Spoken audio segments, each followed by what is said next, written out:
Today, with the amount of transparency, everyone will be exposed.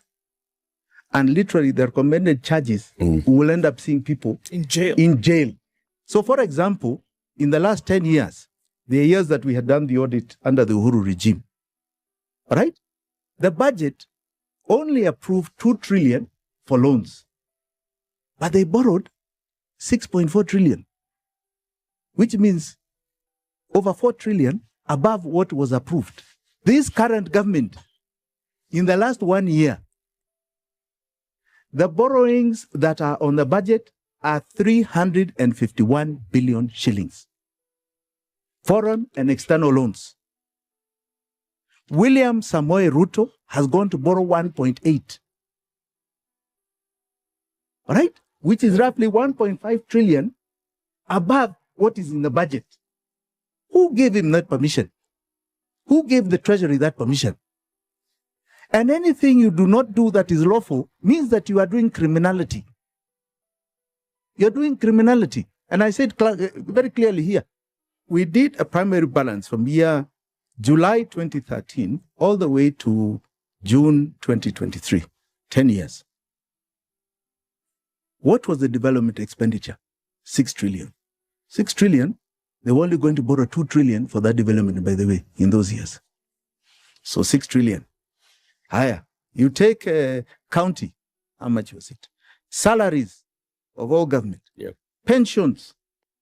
What you call operations and management costs. It came to 14.6 trillion.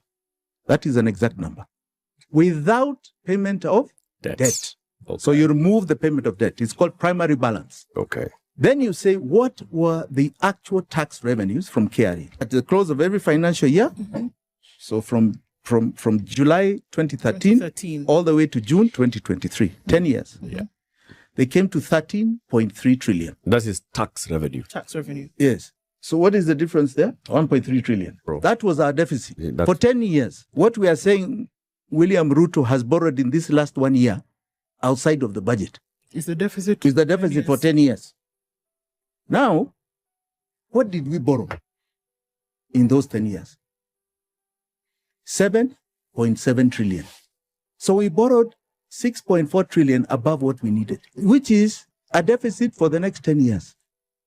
6.4 trillion we did not need, is not lawful, because it's not lawful and never came to us. They cannot show us what that money did. Okay. On any budget, they cannot show us. Jimmy. And that is what you now call odious debt. Now, we are paying heavily for this. That never came to our benefit. But we are talking about 6+ trillion. But I say that is what was taken outside of the law. Nobody is looking at how much we have paid. Over time. Now, during the period of the first audit, which ended in July 2022, we had paid loan repayments of 5.6 trillion. In the year 2022 to 2023, we paid another 1.4. How much is that? 7. Yep. Yes. This year, we have paid 1.8. How much is that? 8.8. Right. And the government is still telling you, you owe 11 trillion. Oh, no. So we have paid 8.8. 6 we never took for our benefit. But this is in interest and principal. Interest and principal. Correct. 8.8. 6 we never took. 6.4, in fact, exactly, we never took. Was never to our benefit. It's not on our laws. Okay? And we are being told we still owe 11. Do you know, this is what you call a massive Ponzi scheme. And this Ponzi scheme is our chain. It is our chain. It is our slavery chain, our modern day slavery chain. And until we yank it off, you're going to see no change in this country but pain. And you yank it off this way. Okay, there we go. You yank it off this way. What is not in our laws is what is called odious debt. And that we have paid to odious debt, we demand back. And if we analyze that, that means we have no debt. And without debt, that means you can free up the taxpayer from paying debt. It is now a public clamor for open justice. This last year, we have paid 1.866 to debt. Imagine what can happen in terms of development in Kenya. Absolutely.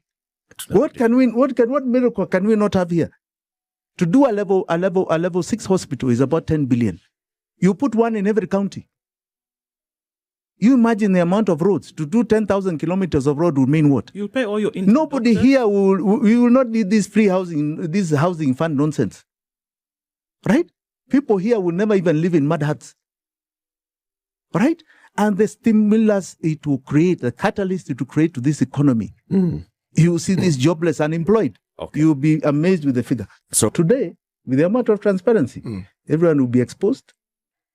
And literally, the recommended charges will end up seeing people In jail. Jimmy Wanjigi has been very vocal on the Republic of Kenya, citing that some things which are happening, especially in terms of debt management, might bring us problem. Do you believe him, or you think he's just spraying the public PR stunt which we normally see by many people in the Republic of Kenya? As of the moment, we have seen how the politicians, especially from the Kenya Kwanza regime, which is currently in place, come out to cite that indeed they are doing their best and the economy is strongly gaining. However, they are facing the burden of balancing between paying debt and salaries. And this is one of the things which is now derailing us as Kenyans.